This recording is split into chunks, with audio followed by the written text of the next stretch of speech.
একজন মেয়ে শিক্ষার্থীকে ছাত্র শিবির আখ্যায়িত করা এটা নিঃসন্দেহে একটা হাস্যকর বিষয়। ছাত্র শিবিরের পক্ষ থেকে আমরা বলে আসছি যে সাধারণ ছাত্রদের এই ন্যায্য অধিকারের পক্ষে আমরা আছি এবং আমরা চাই যে এটির সুষ্ঠু একটি সমাধান হোক। যারা বিশেষ চাহিদা সম্পন্ন বা সুবিধা বঞ্চিত তাদের জন্য 2 থেকে 5% কোটা রাখা যেতে পারে, আর বাকি সকল কোটা আমরা চাই যে সেটি বাতিল হোক। ইসলামী ছাত্র শিবির 1996 সালে প্রথম তার নিজস্ব ব্যানারেই এই কোটা ব্যবস্থাপনার সংস্কারের দাবি উত্থাপন করেছিল এবং আন্দোলন করেছিল।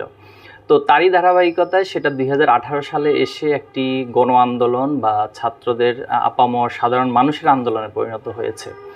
তো এখন ছাত্র শিবির তো আমরা এই দাবিটি করছি না যে এটি ছাত্র শিবিরের ব্যানারের আন্দোলন বা ছাত্র শিবিরের নিজস্ব আন্দোলন।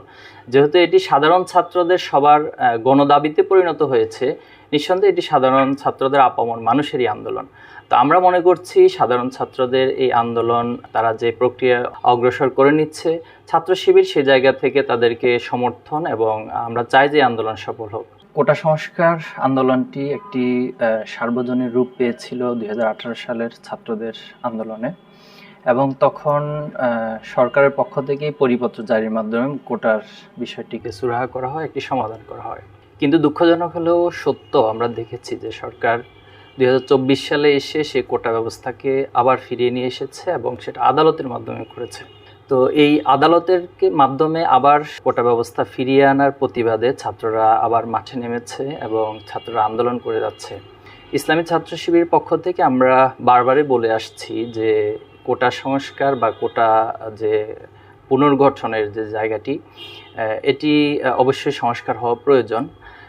আপনি যদি বাংলাদেশ পরিসংখ্যান ব্যুরোর 2022 সালে শ্রমশক্তির যে রিপোর্টটি প্রকাশিত হয়েছিল, সেখানে বলা হয়েছে যে বাংলাদেশ উচ্চশিক্ষিতের যে হার, সেখানে বেকারত্বের হারটি ক্রমবর্ধমানভাবে বেড়ে চলেছে এবং সরকারের হিসাব অনুযায়ী সেখানে প্রায় 8 লক্ষ উচ্চশিক্ষিত যারা বেকারত্বের গ্লানি টানছে।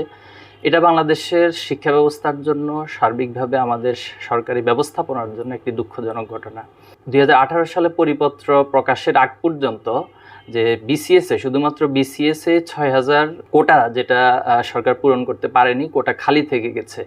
এখানে যে বিষয়টি ঘটে যে সরকার এই খালি কোটাগুলোতে তাদের নিজস্ব দলীয় ক্যাডারদেরকে নিয়োগ দেন, এবং আমরা আরও দেখেছি যে মুক্তিযোদ্ধার সন্তান না হয়েও মুক্তিযোদ্ধার ভুয়া সন্তান হিসেবেও অনেকেই এই কোটার মাধ্যমে সেখানে নিয়োগপ্রাপ্ত হয়েছে, যেটা সম্প্রতি আমরা পত্রিকা এবং মিডিয়াতে দেখেছি।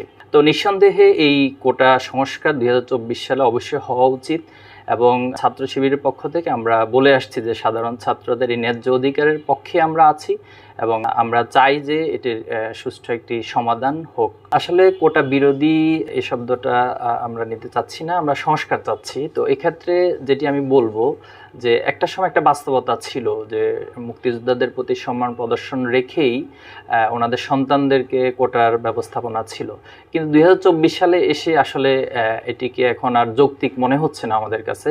তো কাজেই হচ্ছে আমরা চাই যে যারা বিশেষ চাহিদা সম্পন্ন বা সুবিধা বঞ্চিত তাদের জন্য 2 থেকে 5% কোটা রাখা যেতে পারে, আর বাকি সকল কোটা আমরা চাই যে সেটি বাতিল হোক। এবং এই সংস্কারটা অবশ্যই হচ্ছে একটি কমিশন গঠন করে এবং সকলের মতামত নিয়েই তাদের জন্য 2 থেকে 5% কোটা থাকতে পারে। ছাত্র শিবির উপাধি দিয়ে, আমি এটিকে ট্যাগ বলবো না, ছাত্র শিবির উপাধি দিয়ে কাউকে মারা, এটি বর্তমান যে সরকার দল রয়েছে তারা এটাকে ব্যাপকভাবে প্রচলন করেছে, বিশেষ করে তাদের ছাত্র সংগঠন ছাত্রলীগ এই কাজটি সবচেয়ে বেশি তারা করেছে।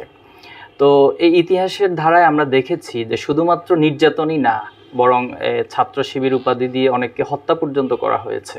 তো এক্ষেত্রে বর্তমান যে আন্দোলন আমরা দেখছি যে সাধারণ ছাত্রদের স্বতঃস্ফূর্ত অংশগ্রহণ, এখানেও ঠিক একই কালচারটাই, একই সংস্কৃতিটাই তারা নতুন করে আবার চালু করছে।